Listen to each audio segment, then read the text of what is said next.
Sir व गुरुजन वर्ग व समोर बसलेल्या माझ्या बालमित्र मित्रांनो, आज 26 जानेवारी निमित्त आपल्याला खूप खूप शुभेच्छा। व 26 जानेवारी निमित्त कुलकर्णी सरांनी सांगितल्याप्रमाणे आपण आपल्या नेत्या म्हणजे आपल्याला जो नेता आवडतो त्याच्याविषयी भाषण करायचे आहे। तर मी निवडलेले नेत्याचं नाव, ज्याची माहिती, ज्याचा इतिहास मी आज इथे सांगणार आहे, त्या नेत्याचं नाव छत्रपती शिवाजी महाराज आहे। मित्रांनो, सर्वप्रथम ज्यांनी या महाराष्ट्रात शेर शिवबा दिला अशा राजमाता राष्ट्रमाता मासाहेब जिजाऊ यांना विनम्र अभिवादन करतो।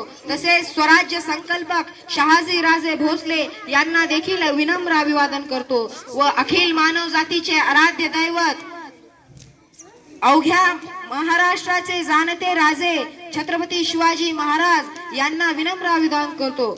मित्रांनो, वाघाच्या जबड्यात घालून हात मोजितो दात, ही ख्यात कीर्ती ज्यांची, असे धर्मवीर ज्यांनी धर्मासाठी प्राण दिले, असे धर्मवीर धैर्यवान धैर्यशील स्वराज्य रक्षक छत्रपती संभाजी महाराज यांना विनम्र अभिवादन करतो। व भारतीय राज्यघटनेचे शिल्पकार डॉक्टर बाबासाहेब आंबेडकर, लोकशाहीर अण्णाभाऊ साठे, लोकमान्य बाळ गंगाधर टिळक, स्वामी विवेकानंद व आदी महापुरुषांना विनम्र अभिवादन करतो व माझ्या भाषणास सुरुवात करतो। सर्वप्रथम मित्रांनो, मी ज्या महान व्यक्ती महत्वाचं भाषण करत आहे, ज्याचा इतिहास तुम्हाला सांगत आहे, त्याची सर्वप्रथम मित्रांनो तुम्हाला ओळख सांगतो। मित्रांनो, आपल्या महाराष्ट्रातील 2 व्यक्ती अमेरिकेत जातात। तिथला पंतप्रधान बिल क्लिंटन नाव त्याचं, तो त्यांना प्रश्न विचारतो, का रे बाबा हो तुम्ही कुठून आलाय? तेव्हा त्या 2 माणसांना वाटतं की ह्याला काय माहित असणार आपला भारत देश। ते सांगायला लागतात, एक आशिया नावाचा खंड आहे, आशिया नावाच्या खंडामध्ये भारत नावाचा देश आहे, भारत नावाच्या देशामध्ये महाराष्ट्र नावाचं राज्य आहे आणि महाराष्ट्र नावाच्या राज्यामध्ये सातारा नावाचा जिल्हा आहे आणि सातारा नावाच्या जिल्ह्यामध्ये असा असा तालुका आहे, त्या तालुक्यातून आम्ही आलो। मित्रांनो, तेव्हा तो बिल क्लिंटन, तेव्हा तो पंतप्रधान त्यांना म्हणतो, अरे वेड्या हो, एवढं सांगूस्तक जर तुम्ही म्हणला असता की मी शिवरायांच्या महाराष्ट्रातून आलोय तर तेव्हाच मी ओळखलं असतं। मित्रांनो, छत्रपती शिवाजी महाराज हे फक्त महाराष्ट्राच्याच पाठीवर नव्हे तर अखिल जगाच्या पाठीवर असा एकमेव राजा आहे ज्यांनी 300 जवळपास किल्ले जिंकूनही एकाही किल्ल्याला स्वतःचं नाव दिलं नाही। मित्रांनो, छत्रपती शिवाजी महाराजांनी 300 किल्ले जिंकले, परंतु एकाही किल्ल्याला त्यांनी स्वतःचं नाव दिलं नाही। ते पण देऊ शकले असते, शिवशाही, भोसलेशाही, शंभूगड, त्यांच्या पत्नीचं नाव, त्यांच्या वडिलांचं नाव, त्यांच्या आईचं नाव, त्यांचं स्वतःचं नाव, परंतु त्यांनी दिलं नाही। त्यांनी नाव दिलं ते स्वराज्य, स्वतःचं राज्य म्हणजे स्वराज्य।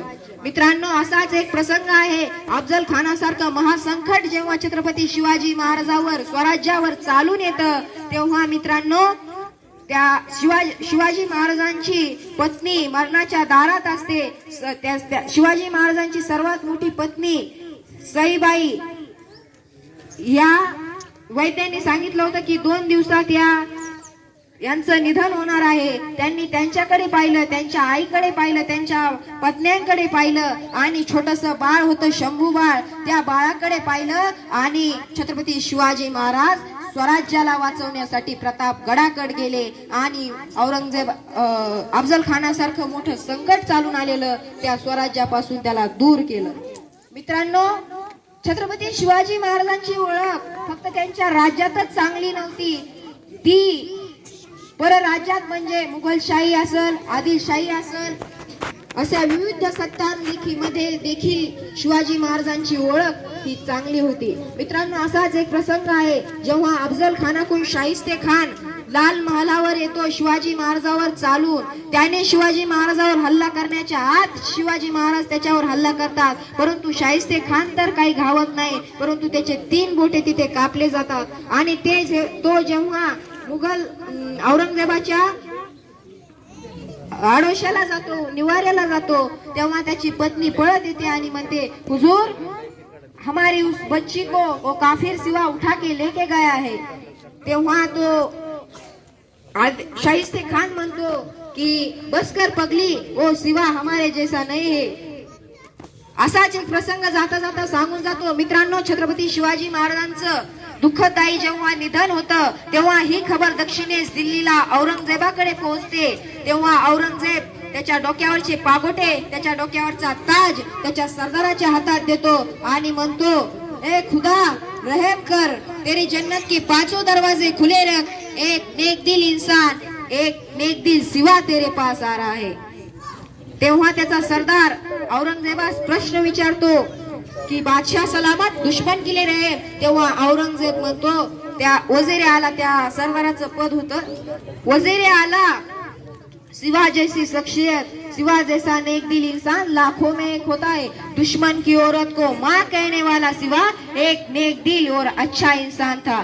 मैं अगर बादशाह औरंगजेब की सोच से सोचूं तो ये खबर अच्छी है कि मुगलिया सल्तनत का सबसे बड़ा दुश्मन सिवा आज मरा है, उसका निधन हुआ है. अगर मैं आदमी औरंगजेब के सोच से सोचूं तो ये खबर बिल्कुल अच्छी नहीं है, क्योंकि इस दुनिया से एक ईमानदार, एक नेक दिल इंसान उठा है. मित्रांनो, जाता जाता एवढं सांगून जातो की आजकालची मुलं म्हणतात मला शिवाजी महाराज व्हायचंय, मला संभाजी महाराज व्हायचंय. मित्रांनो, ज्याला बाईतली ताई कळाली तो मुक्ताईचा ज्ञाना झाला. मित्रांनो, ज्याला बाईतली ताई कळाली तो मुक्ताईचा ज्ञाना झाला. ज्याला बाईतली मैत्रीण कळाली तो राधेचा शान झाला. आणि ज्याला बाईतली पत्नी कळाली तो सीतेचा रान झाला. आणि ज्याला बाईतली आई कळाली तो जिजाऊंचा शिवबा झाला, तो जिजाऊंचा शिवबा झाला. जय भवानी, जय शिवाजी, भारत माता की जय. आमच्या